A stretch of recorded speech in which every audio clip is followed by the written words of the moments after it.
In this case, I have taken a program to print a number from 0 to 2 using while loop. So first I have given the initial value, that is I is equals to 0. Then I have given a comment statement that loop will iterate until condition becomes false. And what is the condition? Condition is I less than equals to 2 colon, then print I, this is your body of the loop, which means work you have to done. Then I have given step value, that is I is equals to I plus 1. Output will be 0, 1 and 2. How this output is coming? Let's try to understand this with this diagram. During first iteration, what will happen? First it will take I as 0. Then it will check the condition, that means 0 is less than equal to 2, which is true. It will print I, what is 0, which is 0. That means it will print 0 as 0 is stored in I.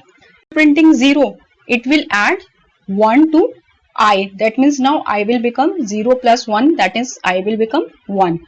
During second iteration, now I is what? I is 1, because in the first iteration after printing the statement I, you have incremented it. Now I have become 1.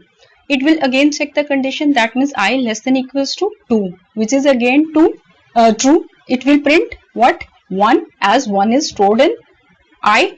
After printing I, what it will do? It will again increment I, that means I is equal to I plus 1. It will become 1 plus 1 becomes 2. And in third iteration, again the process will follow like this. Now I is 2, it will check the condition, that is 2 less than equals to 2, which is again true. What will be 2? It will print 2 as 2 is stored in I, and after printing it, it will again add 1 to I, and now I will become 3. During fourth iteration, what is I? I is equals to 3. It will check the condition, that is 3 less than equals to 2, which is false. It will come out of your loop.